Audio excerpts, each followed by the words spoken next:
తెలంగాణలోని కాంగ్రెస్ ప్రభుత్వం ప్రవేశపెట్టిన బడ్జెట్పై ఆదిలాబాద్ జిల్లాలో వివిధ రంగాలకు చెందిన వారు హర్షం వ్యక్తం చేస్తున్నారు. అన్ని రంగాలకు న్యాయం జరిగే విధంగా బడ్జెట్ రూపొందించారని కొనియాడారు. ఇక ఏ రంగాన్ని కూడా విస్మరించకుండా అందరికీ కాంగ్రెస్ ప్రభుత్వం న్యాయం చేసిందన్నారు. ఇదే అంశానికి సంబంధించి మరింత సమాచారాన్ని మా రీజనల్ కోఆర్డినేటర్ సత్యనారాయణ అందిస్తారు. తెలంగాణలోని కాంగ్రెస్ ప్రభుత్వం నిన్న శాసనసభలో పూర్తి స్థాయి బడ్జెట్ ని ప్రవేశపెట్టింది. అయితే బడ్జెట్ చాలా ఆశాజనకంగా ఉందని, బడ్జెట్ అందరికీ మేలు చేసే విధంగా ఉందని ఇటు అధికార పక్షం నాయకులు ఆరోపిస్తుంటే బడ్జెట్లో పసలేదని చెప్పేసి విపక్షాలు విమర్శలు వెలువెత్తుతున్నాయి. అయితే ఓవరాల్గా ఇక్కడ మనతో పాటు కొంతమంది వివిధ రంగాలకు చెందినటువంటి ఒక నాయకులు ఉన్నారు. వాళ్ళని అడిగి రాష్ట్ర బడ్జెట్ ఎలా ఉందో తెలుసుకుందాం. చెప్పండి, ఒక రైతు, ఎందుకంటే ఈసారి బడ్జెట్లో రైతులకు చాలా పెద్దపీట వేసింది. సింహభాగం నిధులు అంటే కేటాయించిన బడ్జెట్లో ఎక్కువ శాతం రైతులకే కేటాయించింది. ఒక రైతుగా ఈ బడ్జెట్ని ఎలా సమర్థిస్తారు?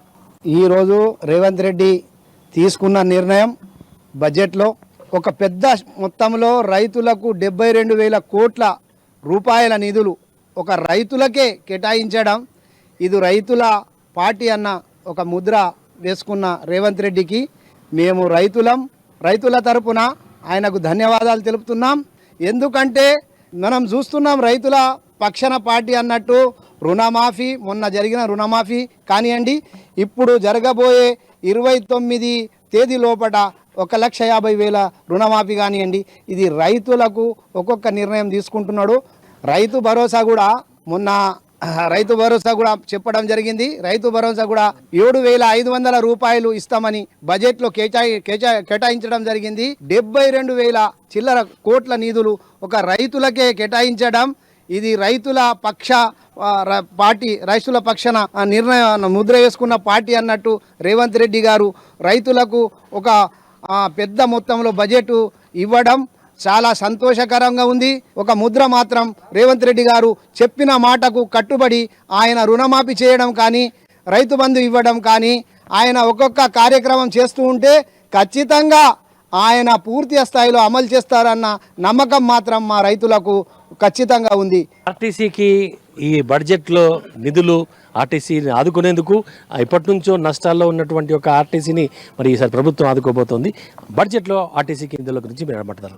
ఏదైతే నిన్న జరిగినటువంటి శాసనసభలో బడ్జెట్లో పెద్ద మొత్తం ఆర్టీసీకి కేటాయించడం జరిగింది.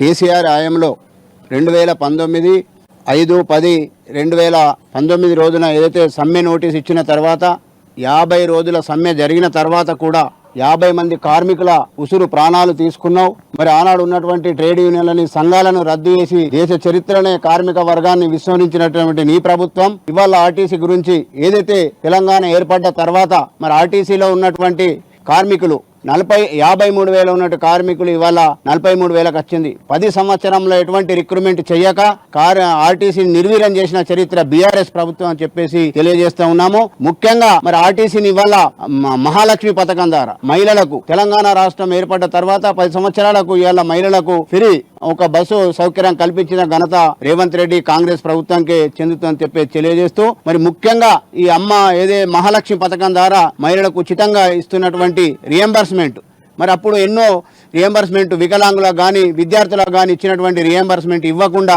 మరి ఆర్టీసీని నిర్వీర్యం చేసి ఉన్నటువంటి పిఎఫ్ డబ్బులు 1,200 కోట్ల డబ్బులను వాడుకున్నటువంటి ప్రభుత్వం, క్రెడిట్ సొసైటీ ద్వారా 900 కోట్లు వాడుకున్నటువంటి బీఆర్ఎస్ ప్రభుత్వం ఇవాళ మీకు విమర్శించే నైతిక హక్కు ఆర్టీసీపై లేదని చెప్పేసి తెలియజేస్తున్నాం. చెప్పండి, వ్యవసాయ రంగానికి పెద్దపీట ఎలా చూస్తారు? రేవంత్ రెడ్డి గారి ప్రభుత్వం, మన కాంగ్రెస్ ప్రభుత్వం ఈరోజు ఎన్నడూ లేని విధంగా, గత ప్రభుత్వాలు చేయలేని విధంగా మంచి బడ్జెట్ కేటాయించారు. వ్యవసాయ రంగానికి అన్ని విధాల ప్రోత్సహించడానికి, వ్యవసాయ పనిముట్లకు కానీ, వ్యవసాయదారుల వ్యవసాయ ఉత్పత్తుల కోసం కానీ శాయశక్తుల ప్రయత్నం చేసి 72,000 కోట్ల నిధులు కేటాయించడం రైతు పక్షాన అందరూ గర్వంగా చేస్తున్నారు. గృహ నిర్మాణ శాఖకు ఇటు అంటే ఆ బడ్జెట్లో అన్ని రంగాలకు న్యాయం జరిగింది. అలాగే గృహ నిర్మాణ శాఖ కూడా భారీగా నిధులు కేటాయించింది. ఎలా చూస్తారు? తెలంగాణ రాష్ట్రం ఏర్పడిన తర్వాత మొట్టమొదటిసారిగా ప్రతి కాన్స్టిట్యున్సీకి దాదాపు 3,500 గృహాలు నిర్మించాలని రేవంత్ రెడ్డి గారు ప్రతిపాదించడం జరిగినది. దీన్ని మేము తెలంగాణ బీద ప్రజల తరఫున ధన్యవాదాలు తెలుపుతున్నాం. మరియు రాష్ట్ర చరిత్రలో కనీ విని విధంగా ఇలాంటి గృహ నిర్మాణ శాఖ ద్వారా జాగా లేని వాళ్ళకు ఇండ్లు, లేదంటే జాగా ఉన్న వాళ్ళకు 6 లక్షలు ఇవ్వడం చాలా సంతోషకరమైన విషయం. అలాగే ఒక మైనార్టీ లీడర్గా మైనార్టీ శాఖకి అయితే నిధులు కేటాయించింది. अब क्या सोचते हैं बजट के बारे में?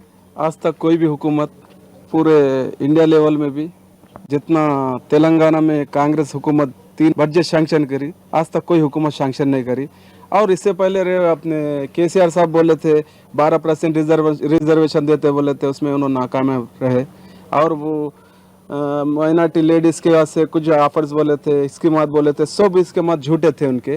रेवंत रेड्डी साहब जो आके पहली बार सीएम बन के उन्होंने जो बजट दिए उससे पूरे मुसलमान बहुत खुश है। और ये मालूम हुआ कि कभी भी कांग्रेस पार्टी माइनॉरिटी और मुस्लिम के साथ है बोल के हम रेवंत रेड्डी साहब का और अपने రాహుల్ గాంధీ సాబ్ కా శుక్ర్ అదా కర్తా. ప్రభుత్వం ఇంత మంచి బడ్జెట్ ప్రవేశపెట్టిందని ఇటు రైతులతో పాటు అందరూ కూడా హర్షిస్తుంటే విపక్షాలు మాత్రం ఇది పసలేని బడ్జెట్ అని అంకెల గాడ్ అని చెప్పేసి మరి ప్రతిపక్షాలు విమర్శిస్తున్నాయి.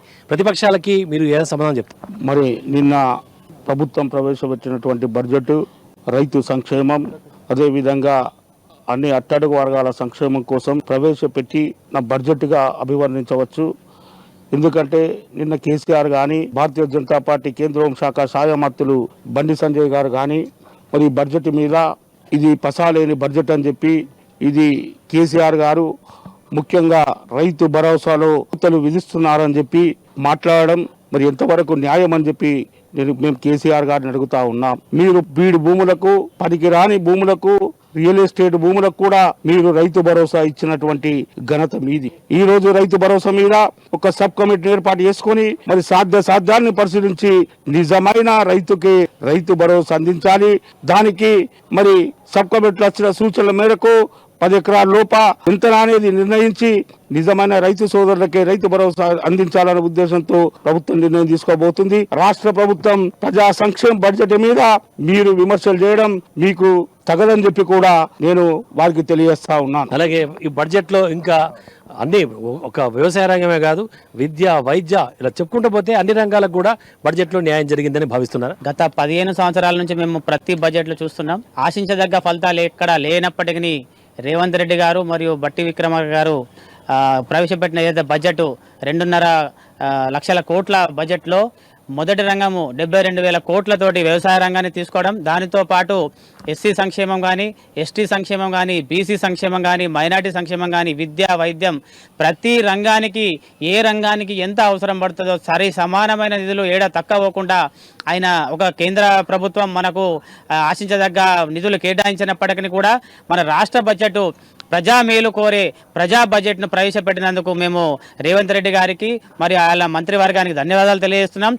అది బడ్జెట్ అయితే చాలా ఆశాజనకంగా ఉందని, అలాగే బడ్జెట్ గురించి ఇటు అన్ని రంగాలకు కూడా అంటే కేవలం ఒక రంగాన్నే ప్రాధాన్యం తీసుకోకుండా చక్కటి ప్రణాళికతో అన్ని రంగాలకు సమన్యాయం చేసే విధంగా బడ్జెట్ రూపొందించారని, అలాగే విపక్షాలు కూడా ఈ బడ్జెట్ను అర్థం చేసుకోవాలని, స్వాగతించాలని చెప్పేసి ఇక నాయకులు కోరుతున్నారు. కెమెరా పర్సన్ నర్సింగ్తో సత్యనారాయణ, అమ్మా న్యూస్, ఆదిలాబాద్ నుంచి.